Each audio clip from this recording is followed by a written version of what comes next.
हजरत अम्मे सल्लमा रजी अल्लाह अन्हा, जिनका असल नाम हिंद बिन्त इब्बी अलिफामिया था, रसूलुल्लाह सल्लल्लाहु अलैहि वसल्लम की अज़वाज मुतहरात में से एक अजीम अलमर्तबत और साबिर खातून थी।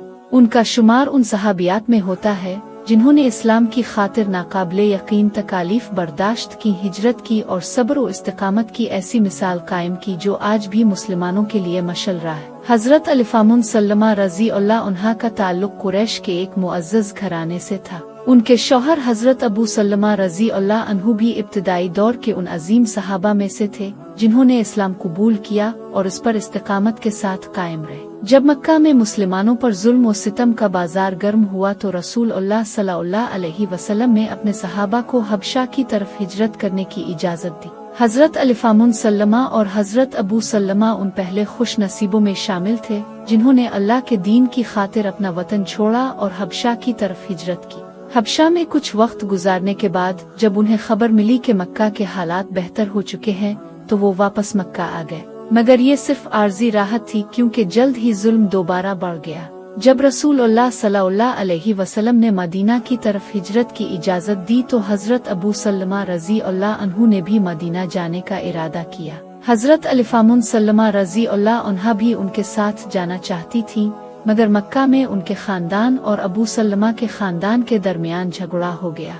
उनके ससुराली रिश्तेदारों ने हजरत अलिफामुन सल्लमा को अपने पास रोक लिया और बेटे को छीन लिया।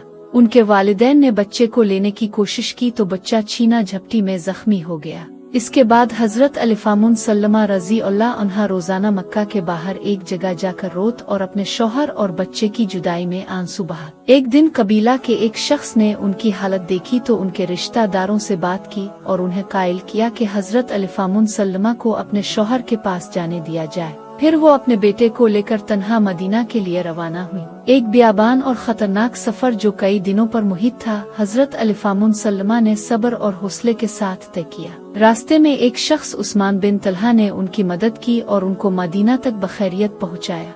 मदीना पहुंचने के बाद हजरत अलिफामुन सल्लमा रजी अल्लाह अन्हा ने अपने शौहर के साथ वक्त गुजारा, मगर ज्यादा दिन न गुजरे कि हजरत अबू सल्लमा जख्मी हो गए और एक जंग में जख्मी होने की वजह से वफात पा गए। इस सदमे ने हजरत अलिफामुन सल्लमा को एक बार फिर आजमाइश में डाल दिया, मगर उन्होंने अल्लाह पर भरोसा रखा। हजरत अबू सल्लमा की वफात के बाद वो बहुत रोईं और कहती रहीं कि उनसे बेहतर शौहर उन्हें नसीब नहीं हो सकता।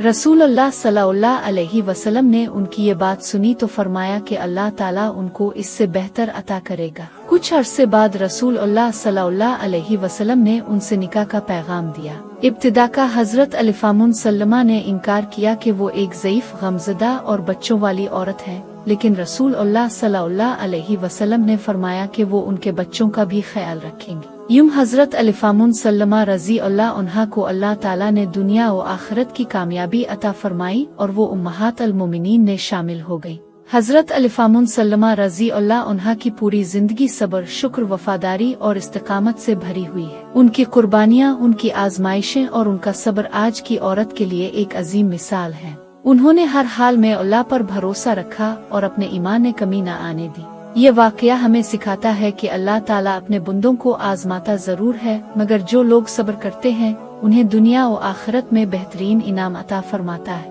हजरत अलिफामुन सल्लमा रजी अल्लाह अन्हा की जिंदगी हमें ये सबक देती है कि चाहे हालात कितने ही मुश्किल हों, सब्र और इस्तिकामत के साथ अल्लाह की रजा की तलाश करते रहना चाहिए, क्योंकि सब्र का फल हमेशा मीठा होता है।